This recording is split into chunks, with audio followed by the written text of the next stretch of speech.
inshuti zacu birakwiriye yuko tuba abantu batega amatwi ibyo turimo kunyuramo. Tuzi gutega amatwi abandi bantu, ariko kwitega amatwi ngo twumve ibirimo kutubamo mu nda, twishyirireho ingamba z'ukuntu tubirwanya cyangwa tubiho umurongo.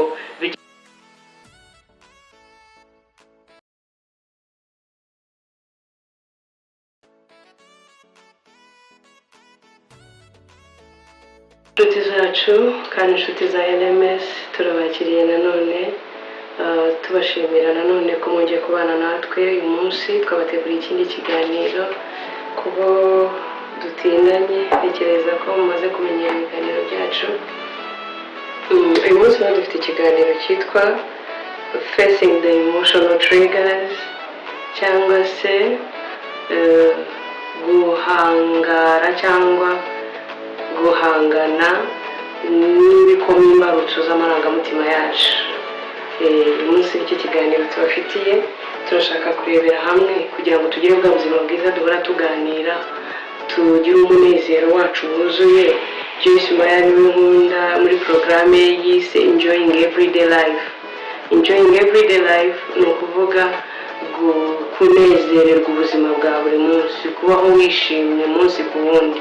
Ibyo rero ntabwo bigeraho kubera yuko intambara zahagaze, ibizitera byabuze, ahubwo ni amahitamo. Ni icyemezo ufata ukavuga uti njyewe ngiye guhangana n'ibintu byiba umunezero wanjye, ibintu bintera kurakara, bintera kubirwa, bintera kuvangirwa. Ndashaka gushyiraho strategy z'ukuntu nzajya mbirwanya umunezero wanjye ugahora wuzuye. Nabyo ijambo ry'Imana ritubwira. Rero uburyo tugiye guhangara cyangwa guhangana n'ibikoma imbarutso z'amarangamutima yacu ni ukubyitoza kandi ni ukubimenya. Ni nayo mpamvu iki kiganiro cyangwa ibiganiro tunyuzaho biba birimo inyigisho, birimo impanuro, birimo strategy cyangwa ingamba z'ukuntu twakwitwara mu gihe amarangamutima yacu nyine yahuye n'ibiyanyeganyeza. Nongere nibutse yuko emotions cyangwa emotion zacu ubwazo ntabwo ari icyaha. Kubabara si icyaha, kugira agahinda si icyaha, kugira umujinya ntabwo ari icyaha, ariko uburyo twitwara muri izo emotion. Iyo warakaye ubigenza ute, iyo wababaye ubigira ute, iyo murimo kubyumva. Rero niyo mpamvu tuba tuvuga ngo ahubwo iyo wagize ako gahinda, iyo wagize uwo mubabaro, iyo wagize ubwo bwoba, nubwo atari icyaha, ariko response cyangwa reaction, response yo iranemewe by the way. Aho kugira ngo niba umuntu aje arakaye avuga nabi nawe uhagurukire hejuru, you respondinga rero ni ugushaka umuti cyangwa igisubizo, ariko mu buryo butuje, nawe butari ukuzamukira hejuru nk'uko ibiguteye bije bizamukira hejuru. Twihuse rero uyu munsi turashaka ko tuganira kuri ibyo bintu. Hakubiyemo utuntu tubiri cyane nitwo turi bugarukeho, ibyo bita coping skills, ziri healthy coping skills na unhealthy coping skills. Healthy coping skills rero ni iki? Ni uburyo bwiza buri positive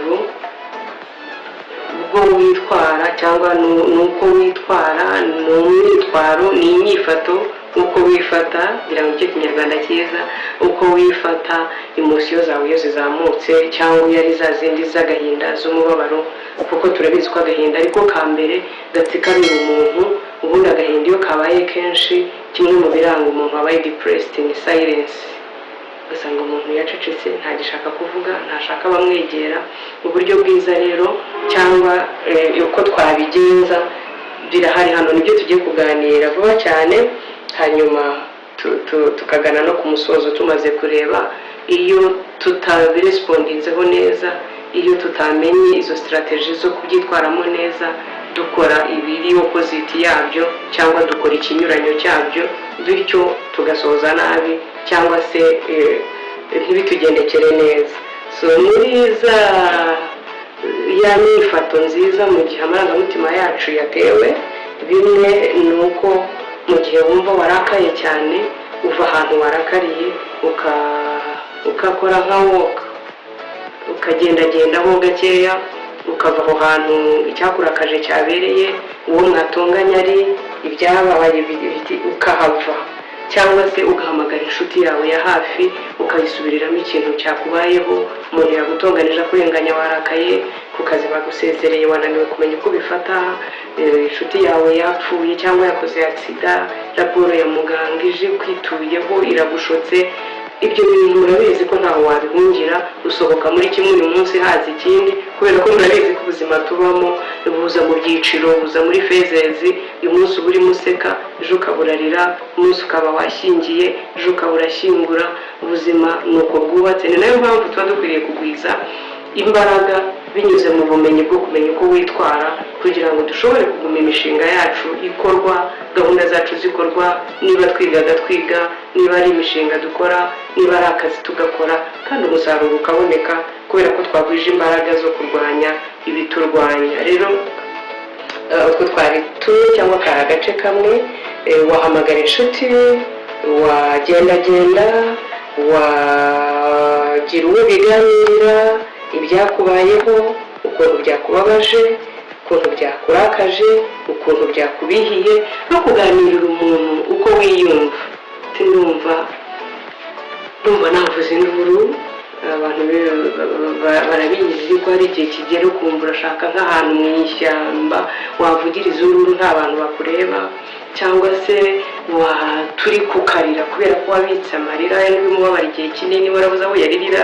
Cyane cyane mu muco wacu ko tuzi no kwihagararaho tuvuga ngo ni ubugabo, ni ugukomera, ni ubutwari.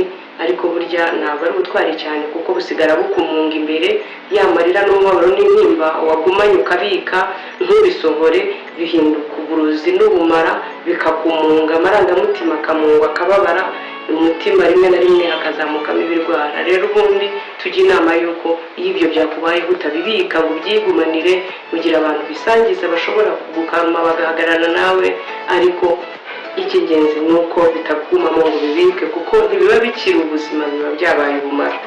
Yego. So ikindi abahanga bajya inama ko twakora, nubwo wenda mu muco wacu tutaratera imbere cyane muri byo, mu gihe utashoboye guturika ngo urire kwa kuri twe tuvuze, utagize aho uvugiriza induru ngo ushyire induru ku munwa, mu gihe ntawe wahamagaye ngo mubiganire, cyangwa se wanabikoze, ikindi ukwiriye gukora ni uko ufata journal cyangwa jano, agenda se, karine, ikaye, icyaba kikuri hafi, ukandukura bya byiyumviro urimo kwiyumvamo.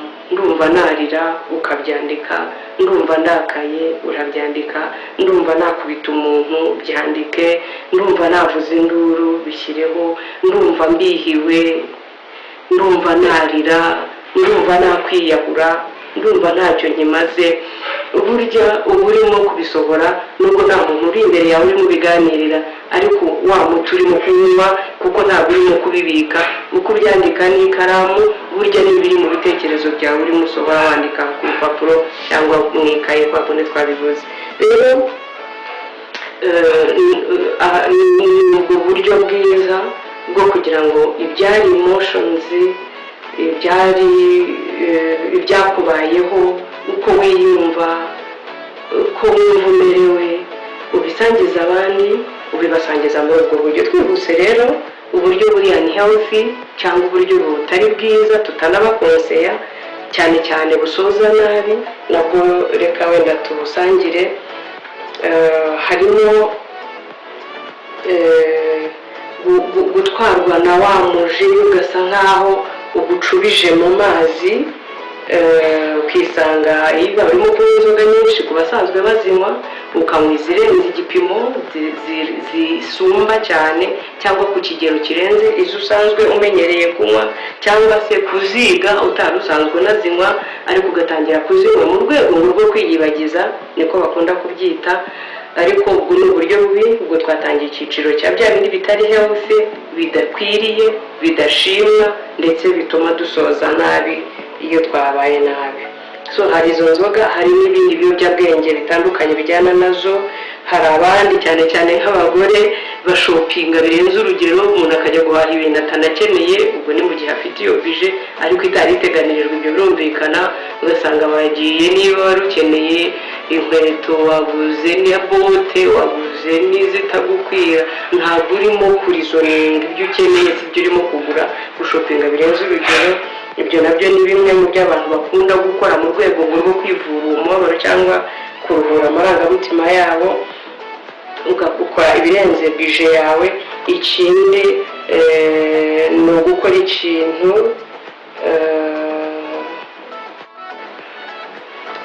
ajya hasi, navuga byita nama, aho kugira kwa kundi babimira. Hari abahitamo kuvuga ngo ibi ngibi ntawe ndi bubibwire, ngiye kurwana nabyo, ngiye kwikingirana, ntawe nzabibwira. So ibyo rero bituma ugenda ukamera nabi cyane, kuko ubuzima bwacu ubundi bwaremewe kumva inkuru nziza. Hari igihe amarangamutima yacu aremererwa bya bindi bibishye bikazana uburemere burenze ibyo ushobora kwakira. Kapasite y'umutima wacu ibyo ushobora kwakira byiza biryoshye, ukazana ibibi bipimye bifite uburemere burenze ibyo ushobora kubika mu marangamutima yawe. Ibyo rero bisoza biguhaye frustration, bikutesheje ubwenge, umutwe ukananirwa ukabura aho ubishyira, nyine kubijera bikagorana. So ni byiza cyane yuko dusobanukirwa ko turimo kureba uburyo bunoze bwo kwitwara mu gihe amarangamutima yacu yatewe. Ikindi, health coping skills zigufasha guconnectinga mu buryo buri health. Iyo bashoboye kubiganirira abantu, guhaguruka ukagenda kubivuga, kubyandika, bigufasha kutagumana wa mushara utuma abantu ubabwira nabi, baguhunga, mutongana, mushwana, mupfa ubusa, ahubwo bikagufasha kongera kubona abakwegera, babandi babiganiriye bakakuba hafi, bakakumva, bakagufasha aho babishoboye. Wahisemo kubibika, aho wahisemo kwiyabuza inzoga n'ibindi, bigenda bigatuma usoza ubaye depressed rimwe na rimwe, bigatuma utagishobora gukonekita n'abantu bagenzi bawe, kuko urimo urababwira nabo urabasharirira, ntawe ukeneye kuba iruhande rwawe umubihiye, kuko nawe wibihiye n'abandi uri bushobora, nta kintu uri bubasangize kuko urabasangiza ibyo ufite. Dusoza rero inshuti zacu, birakwiriye yuko tuba abantu batega amatwi ibyo turimo kunyuramo. Tuzi gutega amatwi abandi bantu, ariko kwitega amatwi ngo twumve ibirimo kutubamo mu nda, twishyirire ingamba z'ukuntu tubirwanya cyangwa tubiha umurongo, bijya bigorana cyane. Hamwe n'iki kiganiro turagukangurira gutangira kuzajya ubiha agaciro. Wibaze ni ibiki birimo kumvaho, uyu mushari urimo kunzamukamo, uyu mubabaro urimo kumva, akagahinda, uhite wibuka utwo twavuze. Nushaka kugaruka kuri iki kiganiro cyangwa ugisangiza uwuzi urimo kunyura muri ibyo bihe, kugira ngo bidufashe kubaho ubuzima bwiza kandi bidushoboze gukomeza gukora imishinga yacu n'imigambi yacu. Murakoze cyane, Imana ibahe umugisha. Reka dusenge. Turagushimye nanone ko wabanye natwe muri iki kiganiro, aho twarimo dusangiza bagenzi bacu uburyo bwo kwitwara, kuko urugendo rw'ubuzima ntabwo umuntu yarwigendanamo wenyine. Turakeneranye kandi dukeneranye ubumenyi butandukanye. Ubu nibwo waduhaye gusangiza abo turi kumwe. Turasenze ngo abari butwumve n'abazatwumva ikindi gihe, Umwuka wera w'Imana ubaho ubuntu bubashoboza kurwanya ibitubaho, kugira ngo bashobore kubaho ubuzima bw'ubutsinzi, kandi ugenderera bose baba barimo kunyura mu bihe bibagoye by'umubabaro, by'agahinda, byo gupfusha, byo gupfakara, byo gushoberwa, by'ibihombo, by'imanza, by'intambara. Mwami, abo ngabo uhure nabo, ubabohore, ubatabare, ubahumurize kandi ubakize. Urakoze kumvise gusenga kandi ibyo kubikorera kwiyubahisha, mu izina rya Yesu dusenze twizeye, amen.